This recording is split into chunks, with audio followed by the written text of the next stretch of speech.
I know when you guys took the job, and I know when I took the job, I didn't give a damn what we were coming in contact with when we went into a building on fire. The object was to knock the fire down as fast as we could in the city, and if there was life involved, to save a life. Tom, what do you think? I think it's important that we realize that these fires that we're going to now are just an absolute toxic soup. The environment we're entering into. It's 3 Mile Island. It's Love Canal, and it's on fire. And those chemicals are sticking on our equipment. Those chemicals are sticking on our skin. We're seeing more and more breast cancer now in the female firefighters, and we have the highest percentage of female firefighters in the United States, if not in the world.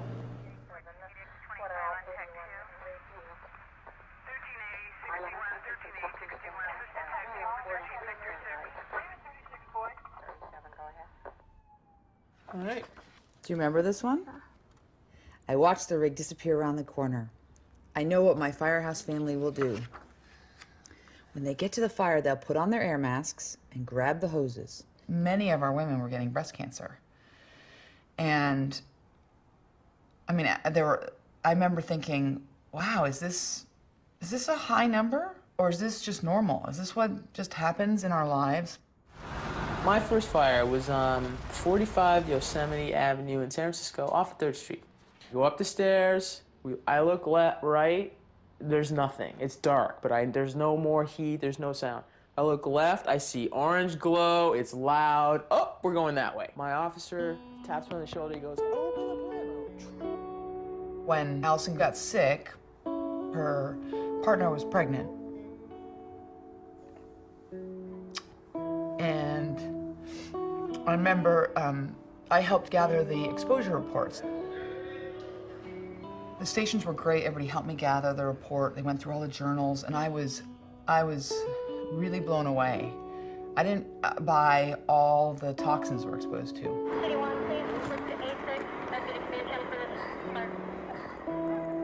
Allison's death was probably the biggest event in my adult life. She was my colleague, and it really hit home. It hit home about what we're exposed to, and you can get really sick and be this vibrant, healthy, powerful person and have all the fight in you want and not live. It changed my perspective on my job.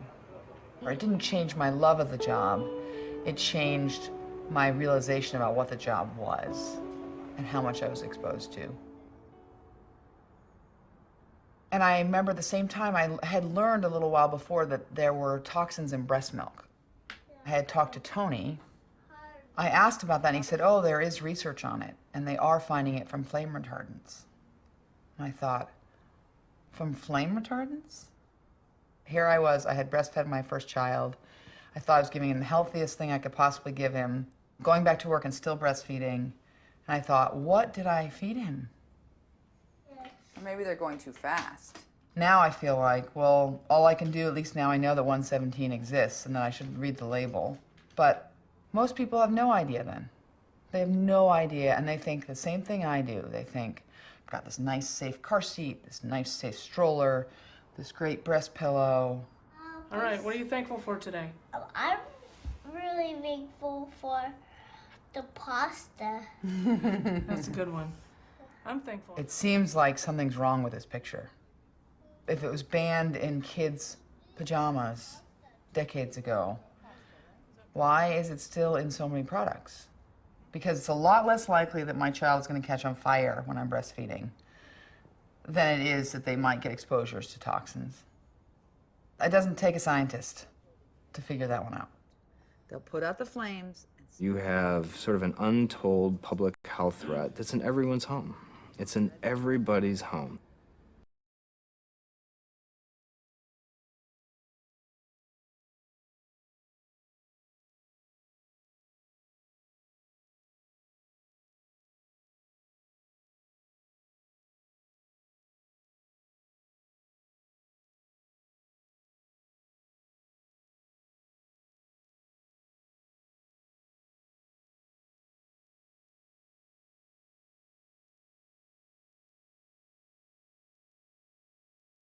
They put their lives on the line for us every day, rescuing people and fighting fires. But now there's an unseen danger taking the lives of our brave firefighters. Tonight, CBS 46 investigative reporter Jeff Jericho reports on this silent killing. The firefighters' job to run into a burning building. And the threat to their health continues even after the smoke clears. New research is telling us firefighters have higher cancer rates than the rest fellow of us. firefighters letting their hair down to show support for 8-year department veteran Kevin Studies show Corbin, more than half who's of all battling cancer. line-of-duty deaths in firefighting are now caused by cancer.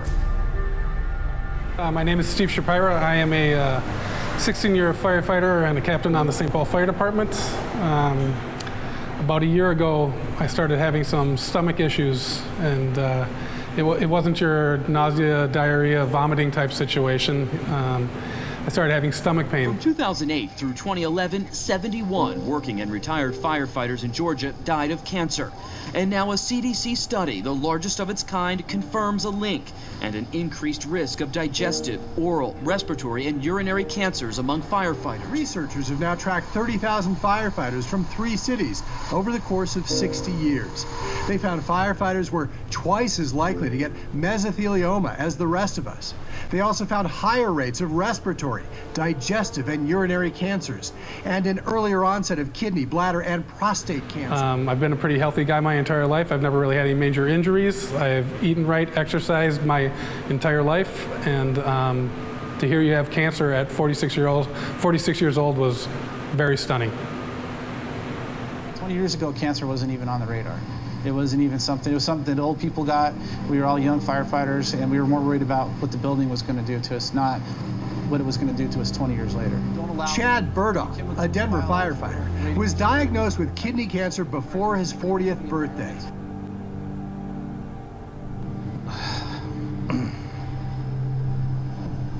Sorry about that, guys. God, I just can't. I still relive that day every time I think about it. It's just tough to relive, you know. Woodstock Fire Captain Jeff Hughes gets choked up remembering the day he told his son. I had to have what's called a colon resect. They take about 1.5 feet of my colon out. I started this job 16 plus years ago. I never thought I'd be this person. Steve Shapiro is on leave from the St. Paul Fire Department fighting cancer. It took about 6 months, and 6 months and 1 surgery, and I was diagnosed with non-Hodgkin's B-cell lymphoma. Cancer has now touched every portion of my life, my family's life. When you have to look at your 11-year-old daughter in the eye and say, yes, I have cancer, and she asks, are you going to die? And you say, well, I'm doing everything not to. I have a treatment plan, but you have to face some harsh realities. Like I said, there's a 58% survival rate for 10 years on this. So it's changed everything of my life, and it's touched every aspect of my family's life as well.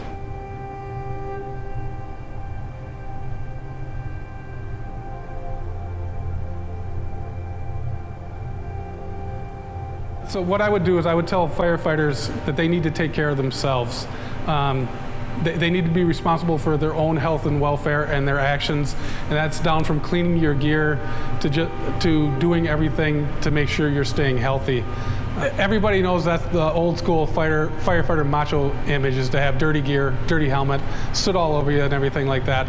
That obviously just has to change. I think we all are beginning to recognize that those are the carcinogens. Those are the things that are going to get you in the long run.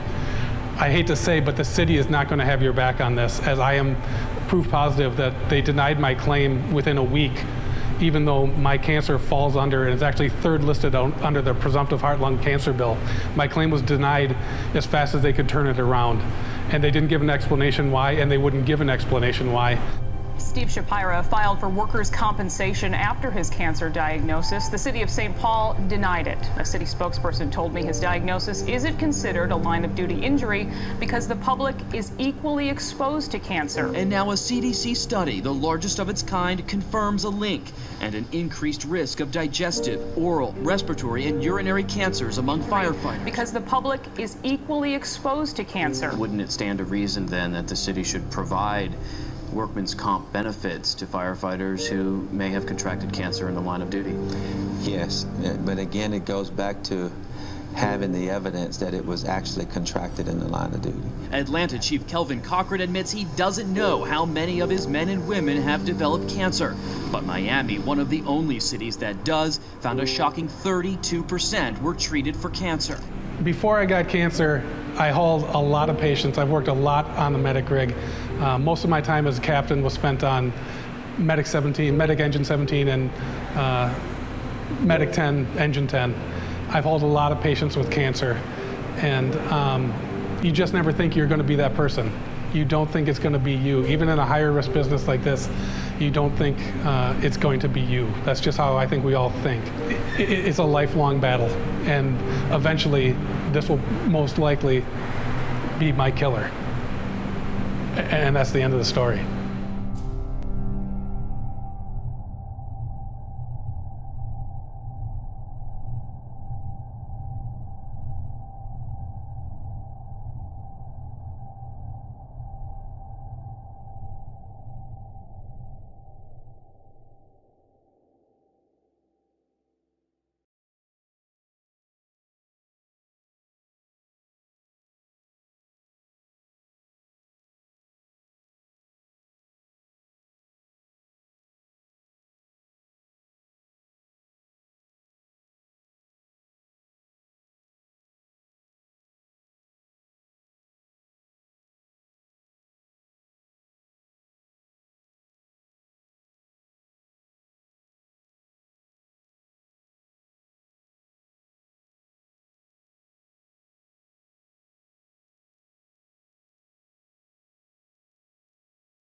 For centuries, they've put their lives on the line protecting us.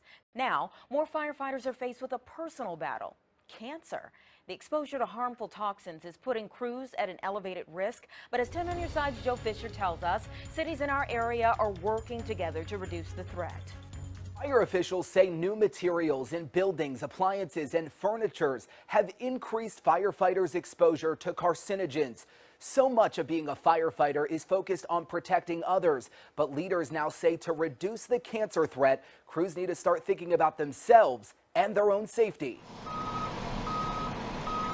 It's a profession steeped in tradition. My father was a firefighter. A career of selfless service is what these men and women bought into. A government study from 2013 shows firefighters are 2 times more likely to get testicular cancer. There's an increased risk for multiple myeloma, non-Hodgkin's lymphoma, skin and prostate cancers too. You really have to make a stance on this. Fire safety officers say materials found in homes today put crews in even more danger.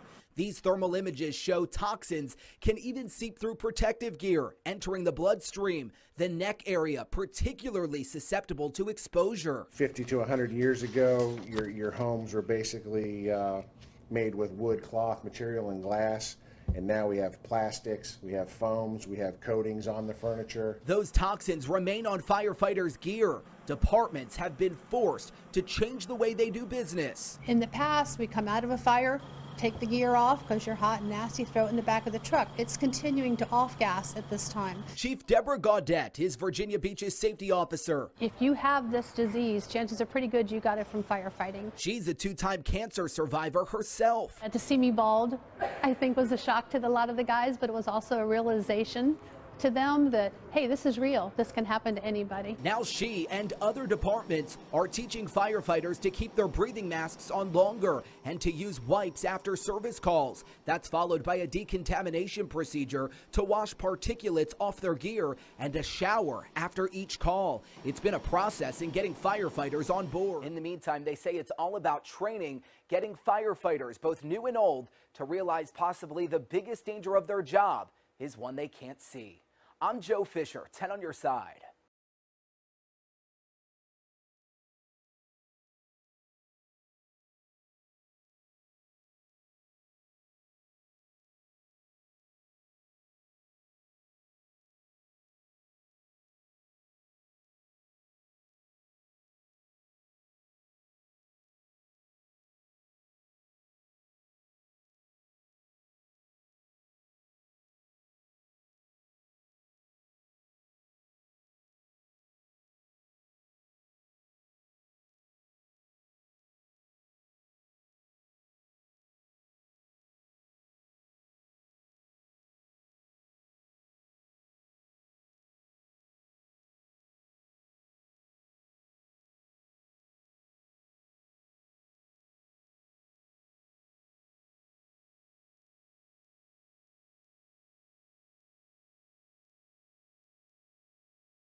It takes everything that you had set in stone, you thought before, and brings it to question.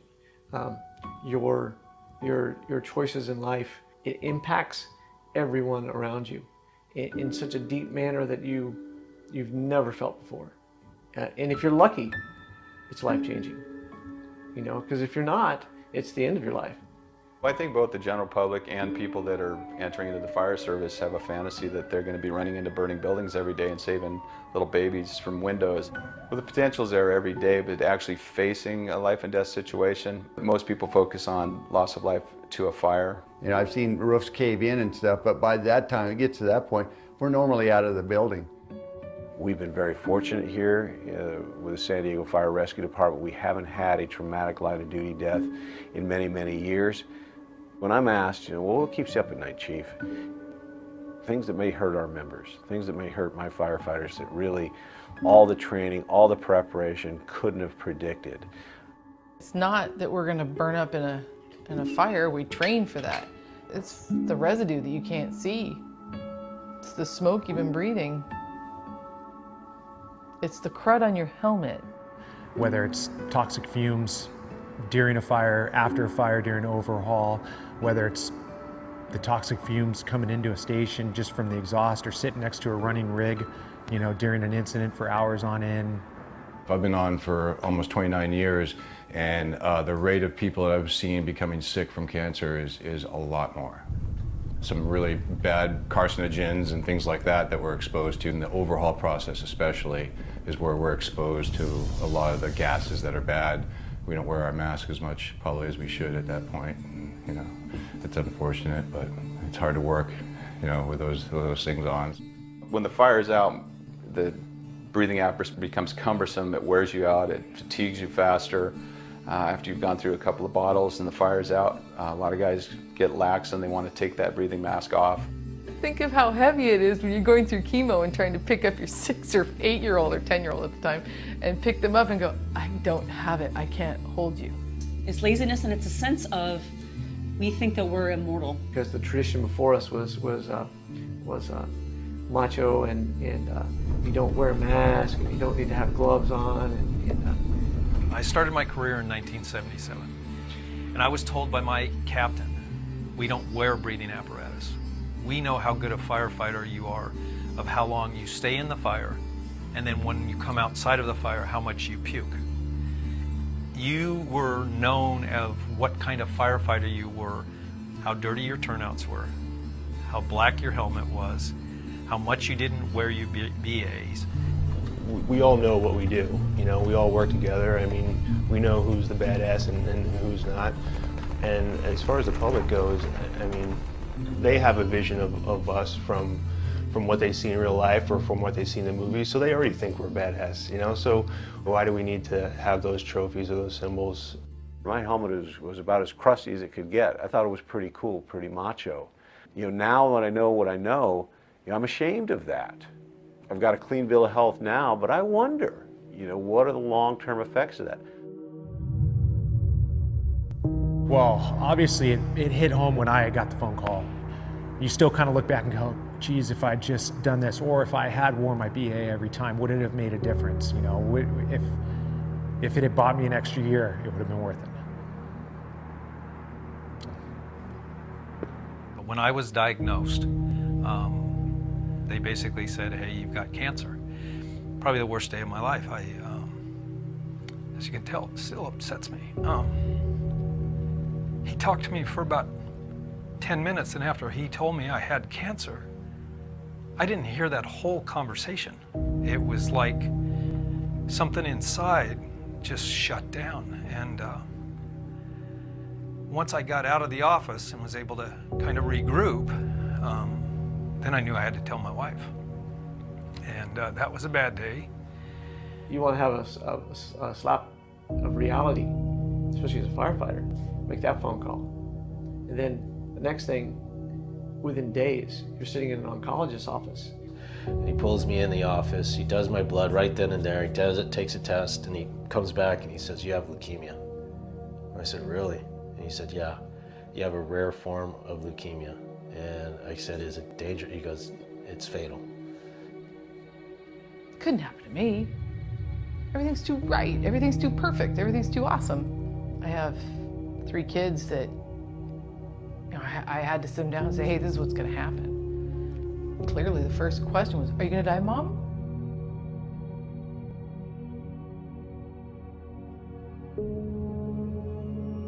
When I was going through chemotherapy, there was a time when I thought, you know, I'm just gonna get through this, I'm strong, I'm tough, I'll get through this, I'll go back to work. You know, I look back now and I think, you know, I don't know if this were to happen to me again, I don't know if I could do it again. I consider myself a pretty tough person. They went in and they took my prostate out and they cured the cancer, but there's still a lot of lingering side effects that are going to be with me for the rest of my life. So it didn't just go away. A lot of the people I've spoken with who have cancer, there is some sense of remorse, regret, or guilt for maybe not doing everything that they could have, or maybe not being educated and even knowing what they should have done. In my position within the Relief Association, I've seen it from diagnosis to graveside funeral. And it doesn't just happen to old guys. It's only natural for them to want to do what they can to help someone else to not have to go through what it is that they're going through right now. And I don't know how to make people see it. It's alarming. The numbers don't lie. The percentages, you know, the people that gather, you know, the information, and they're telling us that the percentages of firefighters dying from cancer are significantly higher than the population. That's alarming. I don't know any of those people personally, so it's just a number in the back of your head, but when that hits home, that it's here, and there's a big number of your own coworkers that are diagnosed, I think that's changing the whole attitude. We're seeing members, active members, friends of ours, family members of ours, you know, suffering. You know, let's do something about it. I think the technology is getting better, the awareness is out there, and I think hopefully it goes in the right direction. My single hope is that through this project, people will go, you know what? It all starts with me, and it just starts with my desire to say, hey, this is real, and we have tools at our disposal right now today.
Every firefighter knows a fellow firefighter that is either dealing with cancer or who has lost their battle with cancer. We see these most aggressive cancers in the fire service happening at a much younger age than the general population. The fires that burn today are much more volatile and hazardous than they were 20 years ago. Science has proven that materials that burn today contain carcinogens that are directly linked to firefighter cancer. Essentially, today's fires put us at greater risk than 20 years ago. We cannot stand idle while our brothers and sisters are dying. Since 2015, the Sylvester Comprehensive Cancer Center has been studying this risk. We know that exposure to that is harmful to your health. And what they have discovered is that when we leave the fire scene, we bring the threat home with us. It's in your clothes, it's in the cab, it's in the firehouse, and for many of you, you bring it home to your family. Because of discoveries by the Firefighter Cancer Initiative, we are changing our approaches to decon processes. These are all steps that we must take to leave soot and dangerous compounds at the fire scene, lowering our exposure to known cancer hazards. To you, this may seem like simple cleaning practices, but when done regularly and consistently, our research has shown that your risk and exposures have decreased significantly. This firefighter did not engage in the decontamination practices and will be emitting carcinogens for the next 4 to 8 hours. Everyone that they come into contact with, including themselves and the public, is at risk. This firefighter completed the on-scene decontamination procedures and has reduced their risk by 85%. The transition our fire service is going through today is similar to what we saw in the late 1980s with communicable disease. It was not uncommon for a firefighter or paramedic to regularly be exposed to blood or bodily fluids and operate in blood-stained clothing. You would never see those things done today. Today we are challenging the fire service culture again. The importance of this can't be underemphasized. It just may save your life. You should complete on-scene decon in the following steps. The incident commander will ensure that the decon area is established. The driver engineer will set up decon line with low pressure from a clean water source and mark the area with a cone. The driver engineer will connect the reducer to the discharge and hose to the reducer. Flake the hose out and attach the nozzle. Supply the line with idle pressure from a clean water source. After you leave the building, stay on air. When possible, decon should happen while you're still protected and before you go to rehab. On your way to decon cone, the straps of the SCBA should be loosened to aid the decon process. The crews will now decon each other. The firefighter with the least amount of air will be decon first. Make sure the PPE is tightened up and no areas of the gear when water can get inside the inner lining. Avoid getting water in the top of the jacket near the neck. Only spray the collar line down. The helmet will be cleaned independently later along with the other firefighter equipment. While being rinsed with water, you should stand straight upright with your arms out to the side. This will give a quick 360 rinse from the collar line down. Next, again, work with the collar line down. Use a soft bristle brush with soap mixture to scrub the gear. Be sure to get under the pack and straps and include all possible collection points such as armpit and groin area. Rinse soap mixture off the gear from collar line down. Next, clean the boots.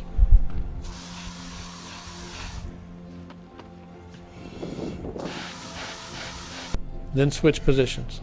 The firefighter that was decon will now do the same to the other firefighter, again while both staying on air. Once you both complete the outer scrub and rinse, you can come off air and start to remove your PPE. Fire gloves should be removed first while carefully avoiding skin contact with the exterior of the gloves. Bunker gear should be removed and placed in a drop zone. This area should be downwind of the rehab area.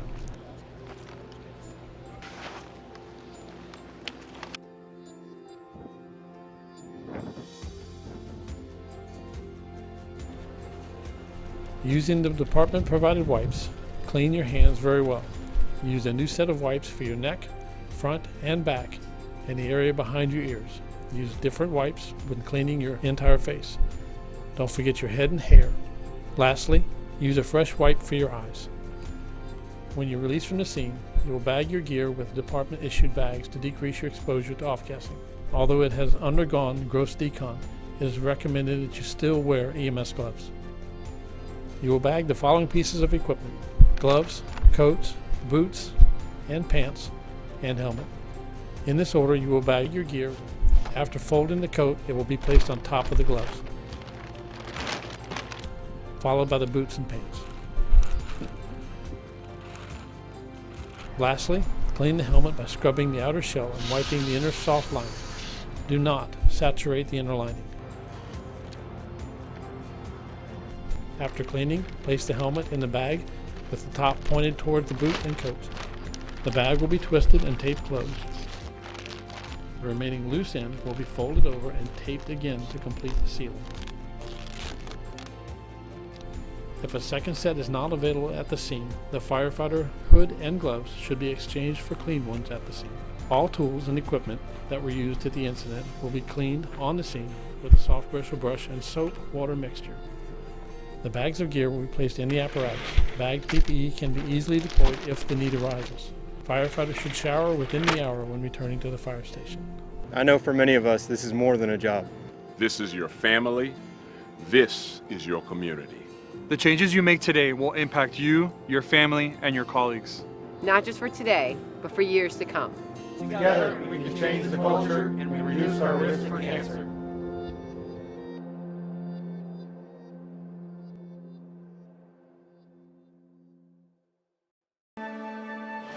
Fire departments across the state of Florida are taking remarkable steps to save lives. Today, after every fire, you're decontaminating your gear. This process, created in collaboration with the Firefighter Cancer Initiative at Sylvester Comprehensive Cancer Center, is reducing the harmful carcinogens on your gear by 85%. While you are doing this to be safe, you may have questions about new risks this process may present. Let's first talk about the process of getting your gear wet. Your bunker gear is made so that water cannot penetrate or reach your skin. There are 3 layers: an outer shell, a thermal barrier, and a moisture barrier. Together, the 3 layers work to keep water during the decon from reaching your skin. As long as you follow proper decon procedure, there will be no risk for steam burn. To illustrate this point, here's a group of firefighters that have just gone through a fire simulation. Now, they're going to go through the decon process. It is important to note that you're washing only the exterior of your gear. You want to take proper steps to ensure water does not get on the inside of the lining. Once the decon process is complete, instead of sending the firefighters to rehab, we're going to send them back into a fire simulation. And they will be wearing the gear that is still wet from the decon process. Once in the simulation, their bunker gear is exposed to extreme temperatures for several minutes. Upon exiting, the firefighters are checked, and because they followed the recommended decontamination process, there are no signs of steam burns or other injuries. Bunker gear dry can weigh as much as 45 pounds. You may have concerns about how much your gear will weigh after soap and water is added. The good news is it's minimal. As an example, this firefighter fully packed out weighs 304 pounds. Now we're going to put him through a thorough decon process. After completing the process with plenty of soap and water, he steps back on the scale at 308 pounds. The difference between dry and wet bunker gear is about 3 to 4 pounds. When it comes to drying your gear, drying times can vary. Therefore, once you've completed the decon process, you want to bag your gear, and once back at the fire station, you want to hang up your coat and pants to dry. Never place it in direct sunlight. Newer gear, on average, takes as little as 10 minutes to dry. Older gear may take an hour or more. Much of this has to do with the ever-improving technology in our equipment. Remember, even if you've just wrapped up the decon process, you could still re-enter a fire in wet bunker gear. The water weight from decon has little impact on the total weight of the bunker gear. In dry times, it can take as little as 10 minutes up to an hour, depending on the age of the gear. Regardless, wet or dry, it can still be used on a call. And don't forget the importance of showering within the hour. These decontamination processes are reducing our exposures to harmful carcinogens. Together, we're making the fire service safer.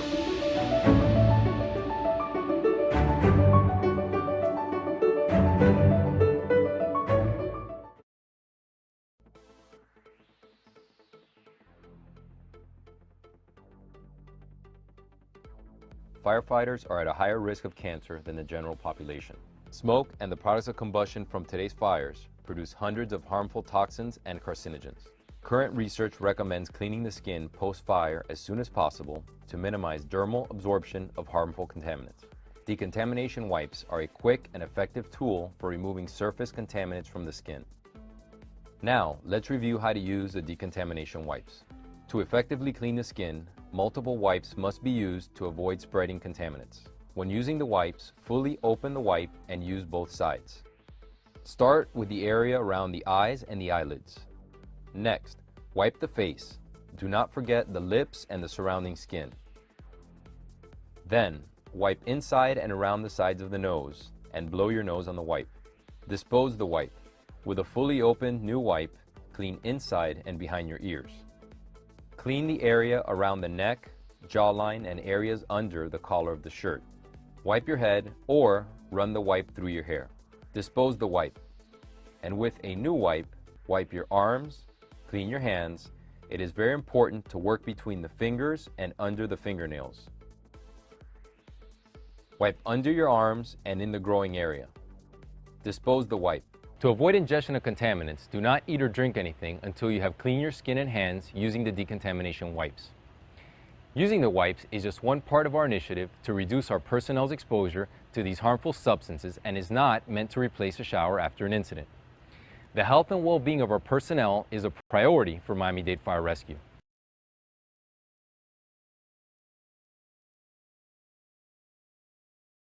So this is super invisible powder that's used actually for theft detection and cash, but one of the things we're trying to simulate is pretending that this is black soot, just the same type of soot that comes off combustible and burning materials you would encounter in a fire incident response.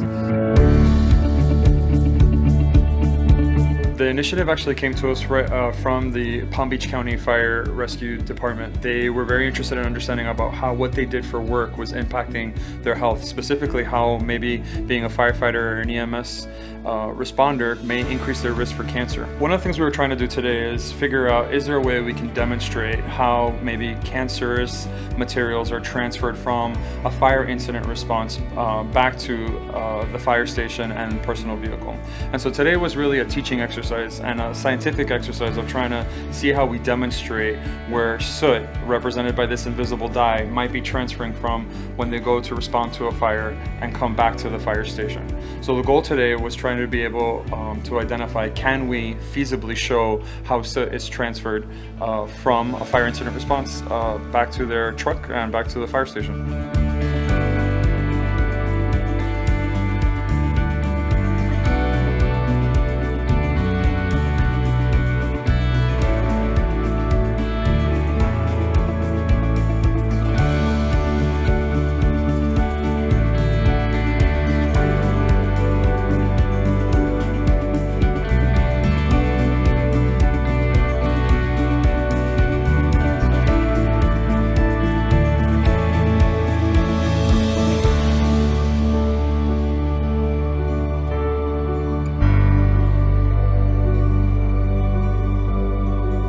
As you start going through the different scenarios of post-decon into the fire engine, back into the bunk, into the restrooms, back here to the coffee table, it starts becoming less visible to the naked eye. But that powder that is invisible over chronic exposure could be potentially causing cellular changes that we just don't know about yet. And hopefully through some of our studies we can start identifying those changes.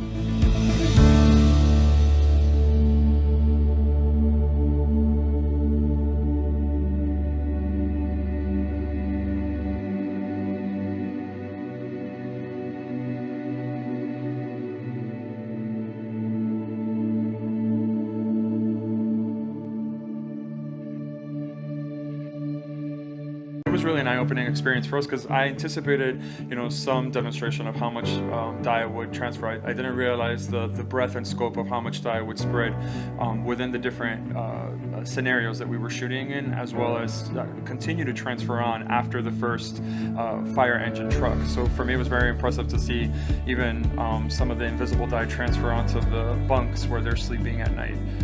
Even if it's a smaller quantity, you could imagine that low-dose chronic exposure of this dye might be potentially increasing the risk over time. We filmed today in the EMS's personal vehicle.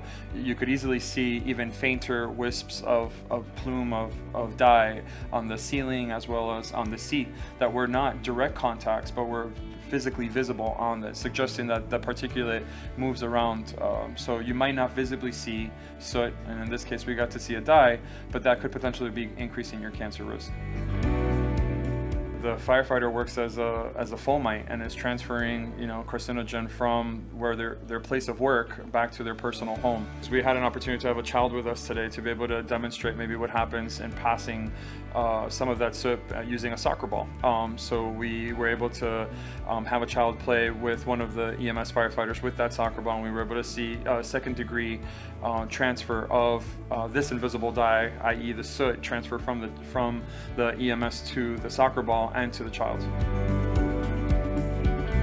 One of the activities that I hope arises from this video that we're producing is that firefighters are a little bit more cognizant about how hygiene is a very important aspect, and decontamination is an important aspect of post-incident fire response, because it makes them a little bit more aware of not only of the soot that they bring back into the fire station, but also what they might be taking to their personal homes and sharing with their families through secondary and tertiary contact of this soot on their own person.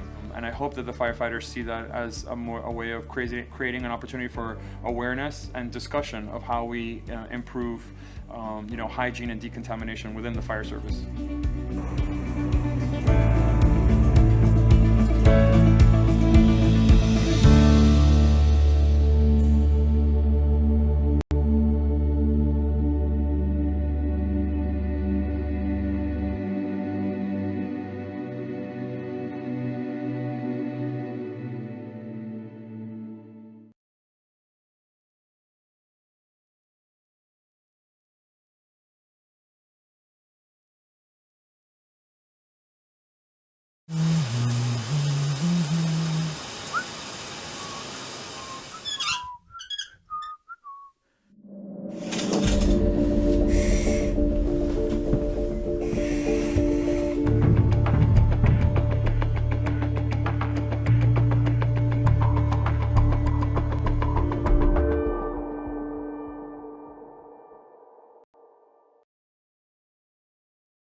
Tammy Thatcher is believed to have died because of being a firefighter.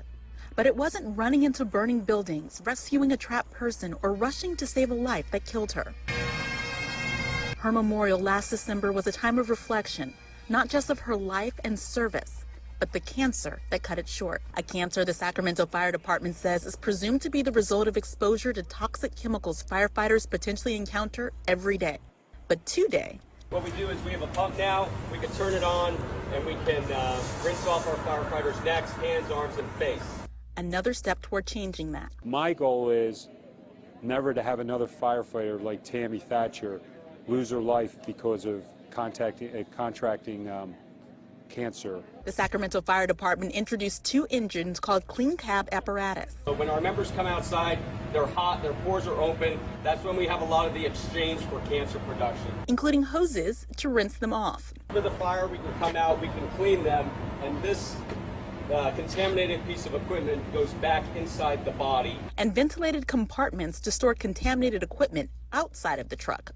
Also, the inside of the cabs have these special HEPA filters that constantly filter our systems in there, the air, to remove any of the particulates that could be harmful to us. All working together to create a clean cab, or the opportunity for firefighters to ride in their trucks without being surrounded by smoky, chemical-filled gear like they normally do. But also, it's for the citizens, because if we get out and have those carcinogens on us, and then we go in to help an occupant of a home, we could inadvertently bring those in that home. Though these engines are the first in the region, Chief Gary Loesch says they're long overdue. When you ask the question, why weren't we doing this 10, 15 years ago and was common sense, we honestly didn't know about it. Karma Dickerson, Fox 40 News.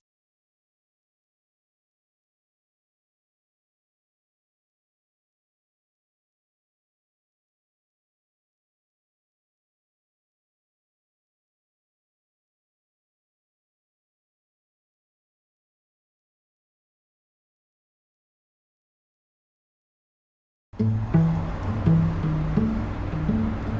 exhausted. It's weird, I've been exhausted for weeks. No clue why. I don't think I'm sick. Well, I'm sick of you complaining.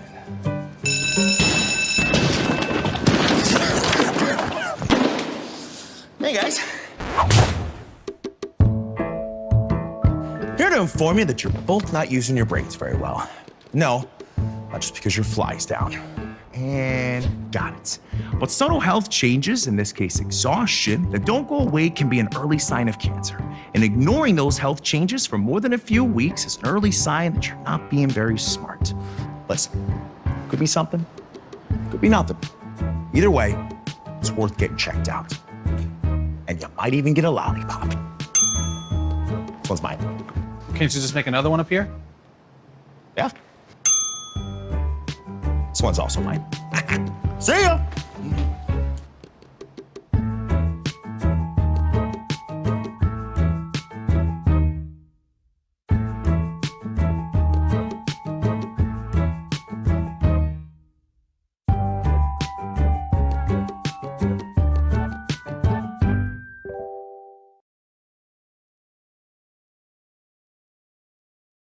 For a week, every time you take a shower, your pores open up and you can smell the smoke.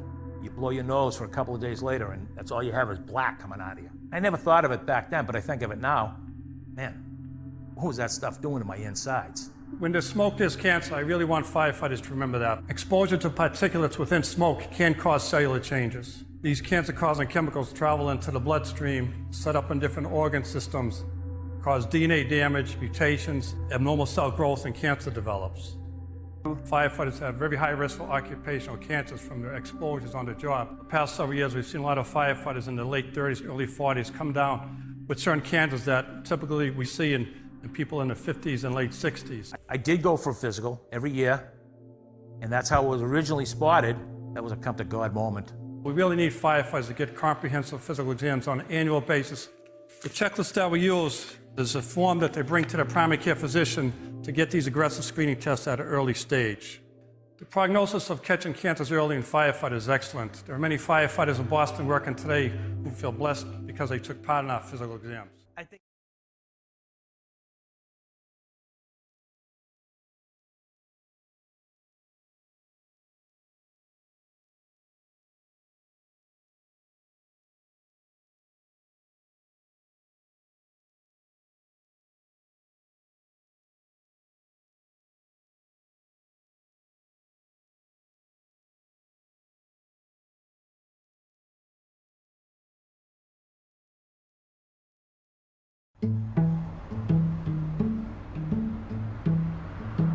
Hey guys, you know that mole on my arm? Recently, it started looking kind of different.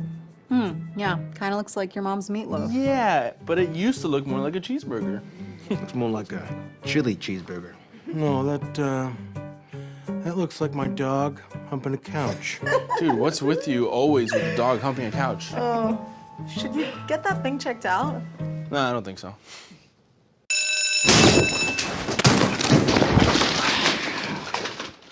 Hey, Chuck. Quick question. Are we first responders or last responders? First. Right. So when you have a subtle and persistent health change, like a mole growing into the shape of a couch-humping cheeseburger, you should probably get that looked at. By more than just these guys. What's wrong with these guys? Because it could be an early sign of cancer. Should I get this checked out? Oh! Yes. Absolutely. I'm gonna go now. It's a nibble. It seems bad.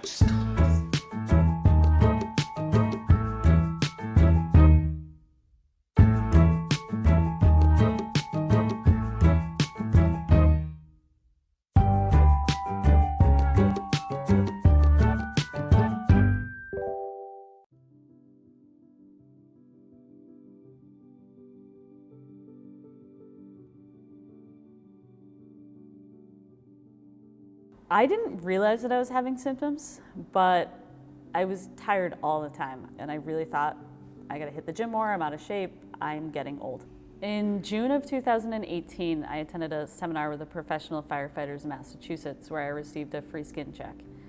At that point, They found a spot on my back and told me to keep an eye on it. She took a picture on my phone so I could show it to my doctor when I finally went. When I went to my physical last February, I asked my doctor to take a look at the spot on my back. She said, we definitely need to biopsy that. We'll schedule an appointment for you to come back. And I looked at her and I laughed and said, we both know I'm not coming back. So she said she would do same-day biopsy for me. And it came back as malignant melanoma. It is so important for us to pay attention to our bodies, to go get skin checks, go get physicals. If you notice something on someone else, say something. We're all in this together.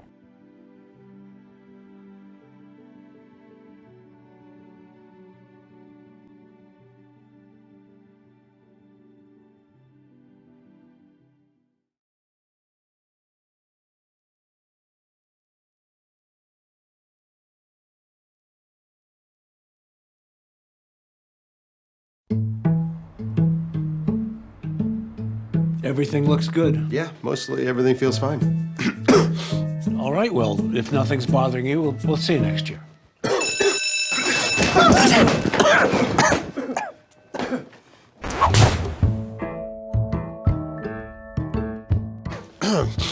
Boy, you're really hacking up a lung there, Frank.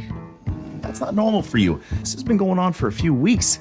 Don't you know that persistent health changes that don't go away can be an early warning sign of cancer? Why not just talk to the doc? Hey, I'm no wimp. It's probably nothing. I didn't want to bother him. I don't want to bother him. There's probably nothing. Since when do you care about bothering people? I saw you do this yesterday.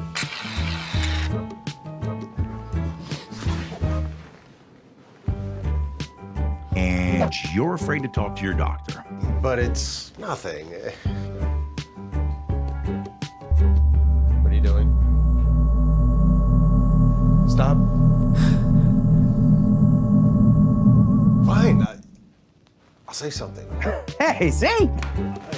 Wasn't that hard? Yeah, I'm going this way.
If there's a situation that takes place, the Boston firefighters are the first to get there, and we do our job and we do it well. Somebody's trapped in that building with all that smoke and fire over there, you know, we're trained to save lives. We're trained to get the people out.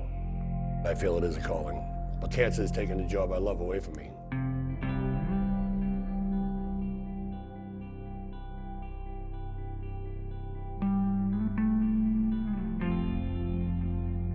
I'm here just to commemorate my husband's life. My husband Dick was a firefighter in Boston for 36 years. My husband's name was Tommy Bell. He was a member of Ladder 17 for many, many years. Unfortunately, he died of cancer April 15th, 2014. I'm here specifically for Willie Brown. We worked together for more than a couple of decades, and I miss him. He's buried only a few plots down from my parents. To all the brothers who passed away, you know, in the line of duty because of cancer. We are one big family, you know, we'll be out there doing our job, and this is what comes with it. It's killing our members. Simple as that. It's the one thing that is going to kill firefighters more than a building collapse, more than getting trapped. it's cancer. Well, chronic exposure to heat, smoke, and toxins is what's causing cancer in firefighters. Flame retardants are designed to prevent fire spread, but unfortunately what we found when they combust, they give off these dangerous carcinogens. At a fire, you know, there could be nice, clear air, but all those chemicals that things are made out of, we're sucking that in, but you don't think about that. I have kidney cancer. It's grade 4, stage 4, which is the worst scenario. And then recently I found out it metastasized into my lungs, both lungs. It's incurable. The first thing that went through my head when the doctor said I had cancer was that I'm gonna die. And the question I asked him was, when? When I had to go to the hospital along with the commissioner and I saw my friend, our friend, Billy Tobin, he said he was scared to leave his family, his wife. I grabbed his hand and squeezed it, and I says, Billy, it's time for us to take care of your family. We crashed through walls, we walked through fire. But when you see a brother or sister firefighter in the deathbed, I cried that night, and I'm not ashamed to say that. I know everybody on this wall.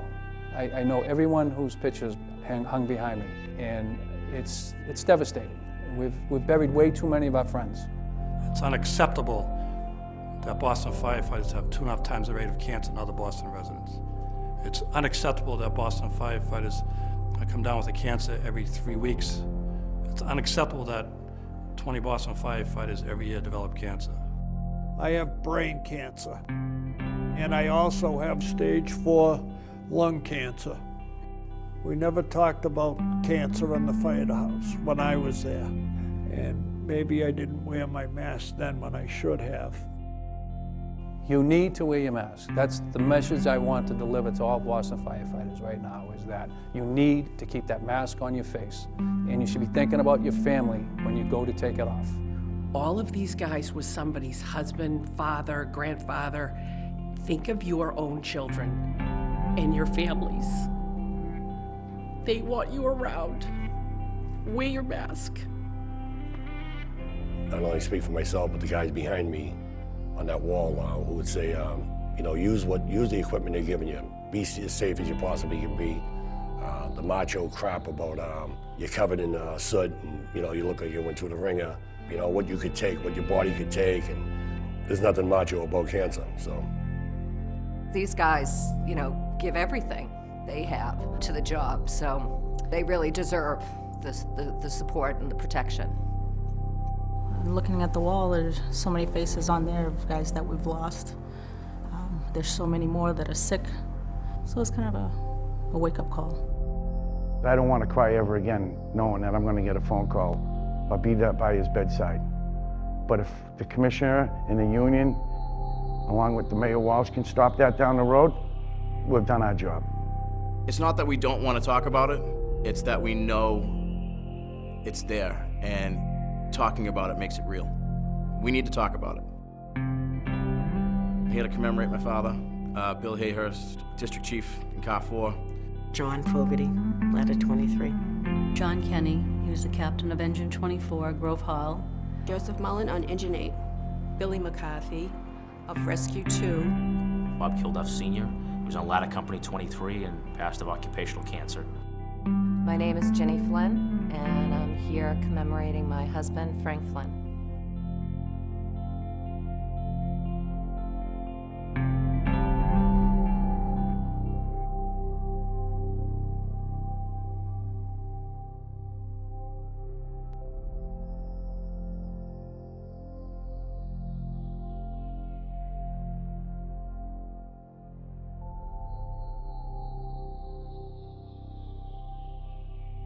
It's up to the firefighters to take better care of themselves, to realize when you pull up to a fire building, that building's gonna cause you cancer.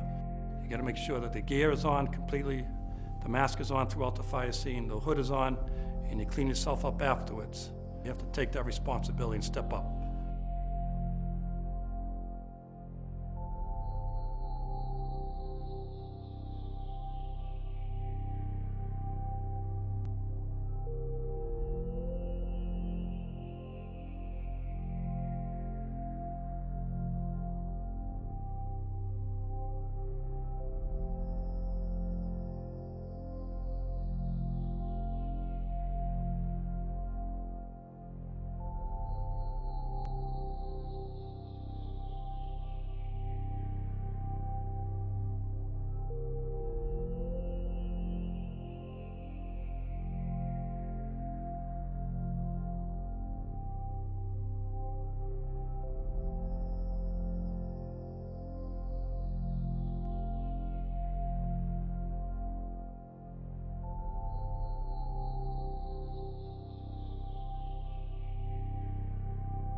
The Firefighter Cancer Support Network has helped firefighters that have been diagnosed with cancer for more than 16 years. To me, because I'm not a cancer victim, it's personal. When I've seen the difference that we're able to make with people when they get this diagnosis and how we can shepherd them through their journey and watching the outcome of that in the end, it's an incredible feeling of gratification. I don't know how you determine what satisfaction is in your life, but for me, watching the FCSN be able to shine in someone's darkest hour is an incredible thing for me. So going into it, I didn't really know what to expect. I was kind of optimistic and emotions were kind of all over the place. But I soon realized that he was there in a different aspect that family and other friends weren't. He knew what to say at the right times, even though it had nothing to do with anything. He'd give me a phone call and we would talk baseball for 20 minutes. And that's all. It was just the perfect timing. And to be able to have somebody on the phone that I can call anytime just to get stuff off my chest, how I felt, was just a stress relief. I had my wife and other friends, but you don't want to show some weaknesses sometimes to them. And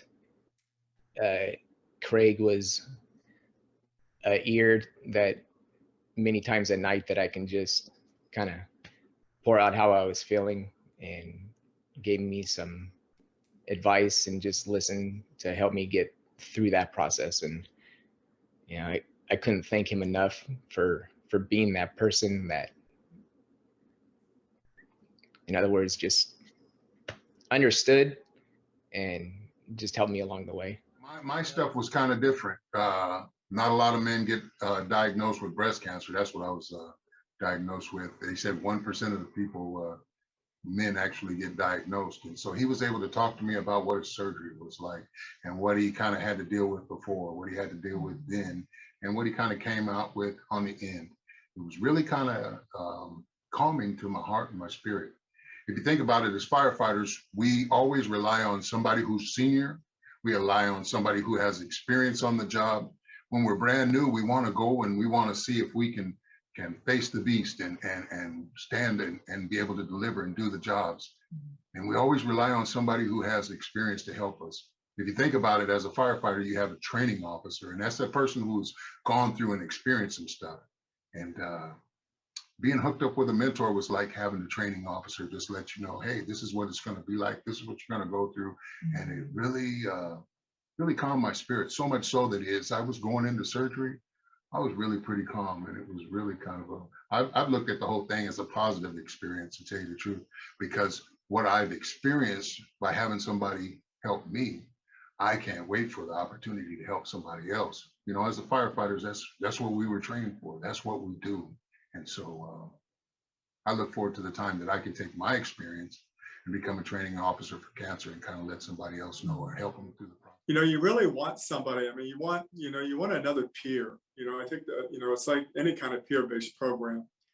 You want somebody that has that relationship, that has been there, has done it, can kind of guide you through, can kind of answer the questions, can kind of give you a little bit of what's going to happen next? What are the things that are going to be that you're going to have to cross the barriers and the roads lying ahead? So it was really truly amazing that Dan, that mentor was chosen from me, from the foundation and Cancer Foundation, Support Foundation, and it was a perfect fit for me because as a mentor, you want somebody that will listen to you, that doesn't necessarily have all the answers, but